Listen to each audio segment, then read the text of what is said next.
ప్రభునామానికి మహిమ కలుగును గాక. మీ అందరికీ నా హృదయపూర్వక వందనాలండి. బాగున్నారు కదా మీ అందరు?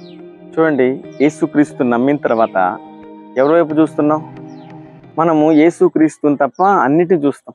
ఈ కళ్ళు అన్నిటిని ఆశిస్తాయి.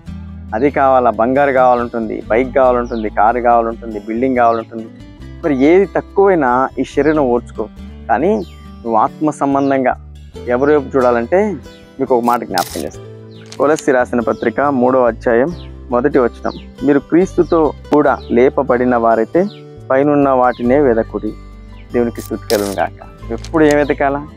దేవుని రాజ్యం ఎట్లుంటుందో, ఆయన్ను అక్కడికి వెళ్ళి దూతలు ఎలా ఆరాధిస్తారో, అక్కడ సింహాసనం మీద యేసయ్య ఎలా ఉంటాడో, ఈ ఊహలతో నువ్వు ఉండాలి. ఎందుకంటే ఎప్పటికైనా నువ్వు అక్కడ చేరవలసిన వాడు. భూమి మీద శాశ్వతంగా ఉండవు, అది అశాశ్వతమైనది. నువ్వు అశాశ్వతమైనవి వెతికితే నీ జీవితంలో ఏ దాన్ని నువ్వు అనుభవించు. కానీ మనం ఎవరి వైపు చూడాలంటే ప్రభుని యేసుక్రీస్తు వైపు చూస్తూ, ప్రభువా నా దిక్కు నీవే, నా ఆధారం నీవే అని ఆయన మీద ఆధారపడి నడుచుకోవడం నేర్చుకోవాలి. చూడండి, ఎలీయా ఎవరి వైపు చూడలేదు, దేవుని వైపు చూస్తూ వాక్యాన్ని ప్రకటిస్తూ రోషము కలిగి జీవించిన వ్యక్తి అంట. అందుకే అంత శక్తివంతంగా ఆయన ప్రార్థిస్తే అగ్ని భూమి మీదకి వచ్చింది. ఆయన ప్రార్థిస్తే అద్భుతాలు, ఆయన ప్రార్థిస్తే శక్తివంతమైన కార్యాలు దేవుడు ఏలియా ద్వారా జరిగించాడు. నెక్స్ట్ ఎలీషా కూడా అద్భుతమైన పరిచయం చేశాడు. ఏ వెండి బంగారంలో ఆశించలేదు, ఏ ధనం వైపు చూడలేదు, ఏ వస్త్రాల వైపు చూడలేదు, దేని వైపు చూస్తూ తన పరిచయను కొనసాగింపజేశాడు. కానీ నెక్స్ట్ ఎవరికి రావాలా? నెక్స్ట్ గెహాజీకి రావాల అభిషేకం, గెహాజీకి రావాల ఆ కృప. కానీ గెహాజీ దేవుని వైపు చూడలేదండి. తనకి ఎంతసేపు ఉన్నా ఏ దాని మీద మనసు ఉందంటే పైన వాటి మీద లేదు. భూ సంబంధమైన బంగారం మీద, వెండి సంపాదించాలి, నా భార్యకి నెక్లెస్ చేపించాలి, నా కుమారుడికి బైక్ కొనిచ్చాలి, ఒక మంచి ఇల్లు కట్టుకోవాలి, ఈ ఆశతో జీవిస్తూ ఉన్నాడు.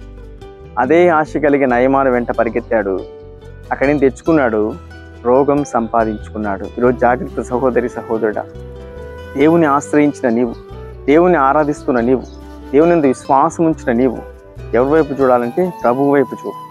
నీ అక్కర తీర్చబడుతుంది, నువ్వు ఆశించింది దొరుకుతుంది. కానీ లోకం వైపు ఎక్కడ చూసినా నువ్వు నశించిపోతావు, చాలా బాధపడాల్సి వస్తుంది, చాలా ఏడవాల్సి వస్తుంది, దుఃఖ సముద్రంలో మునిగిపోవాల్సి వస్తుంది. బహు జాగ్రత్త కలిగి ఉండు. ఏలియా వలె, ఎలీషా వలె పైనున్న వాటి వైపే చూస్తున్నాడు. గెహాజీ వలె కింద చూసావో రోగం, సమస్య, ఇబ్బంది నీ ఇంటికే పరిగెత్తుకుంటూ వస్తాయి. జాగ్రత్త. ప్రభు అలాంటివి అన్ని మనలో తొలగించి ఏలియా వలె, ఎలీషా వలె మనందరిని నడిపించును గాక. ఆమె మీ అందరికీ అటు కృపతో ప్రభు దీవించును గాక. ఆమె మీ అందరి కోసం చిన్న ప్రార్థన చేస్తాను. మహాపరిశుద్ధుడా, మహోన్నతుడా, నీకు స్తోత్రములునైనా. ఈ మాటలు వింటున్న ప్రతి బిడ్డలు పైనున్న వాటినే వెతుకున్నట్లు సహాయం అనుగ్రహించి, భూ సంబంధమైన వాటి మీద మనసు పెట్టుకొనక, వాటి వైపు చూడక, వాటిని ఆశించక, ప్రభువా ఎప్పుడు నీ రాజ మార్గంలో, నీ అడుగుజాడలో నడిపించమని ప్రార్థిస్తున్నాం. ప్రభు అన్ని విషయాలను బిడ్డలందరినీ కాపాడమని, తోడే ఉండమని యేసు నామములో ప్రార్థిస్తున్నాం పరమ తండ్రి. ఆమేన్. వీడియో చూసిన ప్రతి ఒక్కరిని ప్రభు దీవించి ఆశీర్వదించి అన్ని విషయములలో వృద్ధి పొందించును గాక. ఆమేన్.